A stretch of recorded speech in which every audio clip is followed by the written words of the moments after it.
ಓಂ ಏಕದಂತಾಯ ವಿದ್ಮಹೇ ವಕ್ರತುಂಡಾಯ ಧೀಮಹಿ ತನ್ನೋತ್ತಂತಿ ಪ್ರಚೋದಯಾತ್. ಓಂ ಗಣಪತಯೇ ನಮಃ. ನಮಸ್ಕಾರ ವೀಕ್ಷಕರೇ.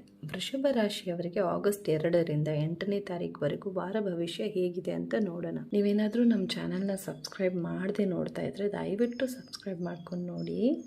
ವೃತ್ತಿಯಲ್ಲಿ ಹೇಳಬೇಕಾದ್ರೆ ಈ ವಾರ ತುಂಬ ಬ್ಯಾಲೆನ್ಸ್ಡ್ ಆಗಿ ಆರಂಭವಾಗುತ್ತೆ. ಹೊಸ ಕೆಲಸವನ್ನು ಪ್ರಾರಂಭ ಮಾಡುವ ಬಗ್ಗೆ ಯೋಚನೆ ಮಾಡುವ ಬದಲು ಹಳೆಯ ಪೆಂಡಿಂಗ್ ಕೆಲಸಗಳನ್ನು ಆರ್ಗನೈಸ್ ಮಾಡಿ ಕಂಪ್ಲೀಟ್ ಮಾಡೋದೇ ಉತ್ತಮ. ವಾರದ ಮಧ್ಯದಲ್ಲಿ ಸಣ್ಣ ಒತ್ತಡ ಅನ್ನಿಸ್ಬೋದು, ನಿಮಗೆ ಎನರ್ಜಿ ಸ್ವಲ್ಪ ಲೋ ಅನ್ನಿಸ್ಬೋದು, ನಿಮ್ಮ ಮೂಡು ಅಷ್ಟೇನು ಚೆನ್ನಾಗಿರಲ್ಲ, ಫುಲ್ ಲೋ ಆಗಿರುತ್ತೆ. ಸಹ ಉದ್ಯೋಗಿಗಳಿಂದ ಅಷ್ಟೇನು ಸಪೋರ್ಟ್ ಸಿಗಲ್ಲ ಈ ವಾರ. ನಿಮಗೆ ಮೌನವಾಗಿ ಇದ್ದು ನಿಮ್ಮ ಕೆಲಸದ ಮೇಲೆ ಗಮನ ಹರಿಸಿ. ಕೊಲೀಗ್ಸ್ ಜೊತೆ ವಾದಕ್ಕೆ ಇಳಿಯದೇ ಇರೋದೇ ಉತ್ತಮ. ವಾರದ ಅಂತ್ಯದಲ್ಲಿ ನಿಮ್ಮ ಸೀನಿಯರ್ಸ್ ಮತ್ತು ನಿಮ್ಮ ಕೊಲೀಗ್ಸ್ ನಿಮ್ಮನ್ನು ಅಪ್ರಿಷಿಯೇಟ್ ಕೂಡ ಮಾಡ್ತಾರೆ. ಕೆಲಸದಲ್ಲಿ ನಿಮ್ಮ ಎಫರ್ಟನ್ನು ನೋಡಿ ಗುರುತಿಸ್ತಾರೆ. ನಿಮಗೆ ಗೌರವ ಮತ್ತು ಜನಪ್ರಿಯತೆ ಹೆಚ್ಚಾಗುತ್ತೆ. ಕೆಲಸದಲ್ಲಿ ನಿಮ್ಮ ಸಾಮರ್ಥ್ಯವನ್ನು ನೋಡಿ. ಆಗಸ್ಟ್ 2ನೇ ತಾರೀಕಿಗೆ ವ್ಯಯಸ್ಥಾನಾಧಿಪತಿ ಕುಜ ಬಂದು ನಿಮ್ಮ ರಾಶಿಯಿಂದ ಮಿಥುನ ರಾಶಿಗೆ, ನಿಮ್ಮ ಧನಸ್ಥಾನ, ವಾಕ್ಸ್ಥಾನ, ಕುಟುಂಬ ಸ್ಥಾನವಾದ 2ನೇ ಮನೆಗೆ ಸಂಚಾರವನ್ನು ಮಾಡ್ತಾನೆ ಕುಜ ಮಿಥುನ ರಾಶಿಗೆ. ಹಣಕಾಸಿನ ವಿಚಾರದಲ್ಲಿ ಹೇಳಬೇಕಾದ್ರೆ ಆದಾಯ ಮತ್ತು ಖರ್ಚು ಸಮವಾಗಿ ಇರುತ್ತೆ. ಮ್ಯಾನೇಜ್ ಅಂತೂ ಹೇಗೋ ಆಗುತ್ತೆ. ಅನಗತ್ಯ ಖರ್ಚು ಮಾಡಬೇಡಿ. ನಿಮ್ಮ ರಾಶ್ಯಾಧಿಪತಿ ಶುಕ್ರ ಬಂದು ಆಗಸ್ಟ್ 1ನೇ ತಾರೀಕಿಂದ ಚತುರ್ಥ ಭಾವದಿಂದ ಪಂಚಮ ಭಾವಕ್ಕೆ ಕನ್ಯಾ ರಾಶಿಗೆ ಪ್ರವೇಶವನ್ನು ಮಾಡ್ತಾನೆ. ಆಗಸ್ಟ್ 1ನೇ ತಾರೀಕಿಗೆ ಶುಕ್ರ ಕನ್ಯಾ ರಾಶಿಯಲ್ಲಿ ನೀಚನಾಗ್ತಾನೆ, ಮೀನ ರಾಶಿಯಲ್ಲಿ ಶುಕ್ರ ಉಚ್ಚನಾಗ್ತಾನೆ. ಮುಖ್ಯವಾದ ಆಸ್ತಿ ವಿಚಾರವಾಗಿ ವಾರದ ಮಧ್ಯದಲ್ಲಿ ಪೇಪರ್ ವರ್ಕ್ ಏನೇ ಇದ್ರೇನೋ ಅದೆಲ್ಲ ಏನು ಮಾಡೋಕ್ಕೆ ಹೋಗಬೇಡಿ.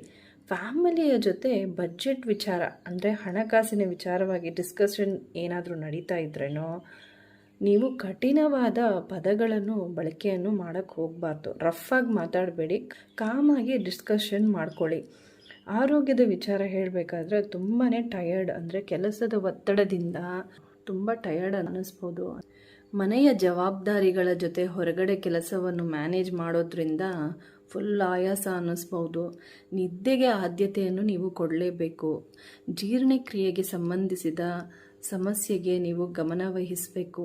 ಮತ್ತು ನೆಕ್ಕು ಸ್ವಲ್ಪ ಡಿಸ್ಕಂಫರ್ಟ್ ಆಗ್ಬೋದು. ಸ್ವಲ್ಪ ಕಂಫರ್ಟಾಗಿ ಅದಕ್ಕೆ ಸ್ವಲ್ಪ ರೆಸ್ಟ್ ಕೊಡಿ. ಲೈಟಾಗಿ ಏನಾದರೂ ಮೂಮೆಂಟ್ಸ್ ಮಾಡಿ, ನೆಕ್ ಮೂಮೆಂಟ್ಸು, ಆವಾಗ ಅದಕ್ಕೆ ಸ್ವಲ್ಪ ರಿಲ್ಯಾಕ್ಸೇಷನ್ ಸಿಗುತ್ತೆ.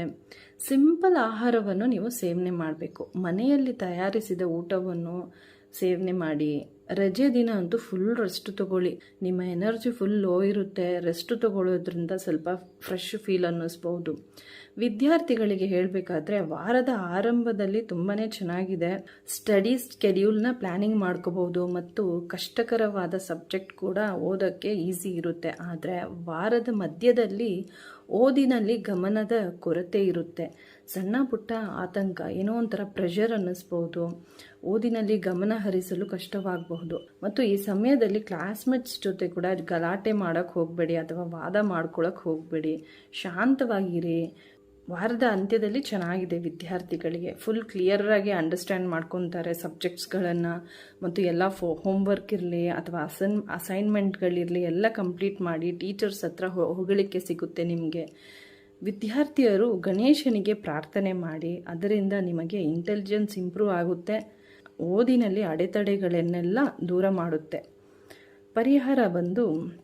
ಈ ವಾರದ ಪರಿಹಾರ ಬಂದು ಗಣೇಶನಿಗೆ ಗರಿಕೆಯನ್ನು ಅರ್ಪಿಸಿ, ಹಸುಗಳಿಗೆ ಆಹಾರವನ್ನು ನೀಡಿ, ಬೆಳಗ್ಗೆ ಹೊತ್ತು ಬ್ರೀದಿಂಗ್ ಎಕ್ಸಸೈಸ್ ಮಾಡೋದ್ರಿಂದ ಒಳ್ಳೆಯದಾಗುತ್ತೆ. ಧನ್ಯವಾದಗಳು.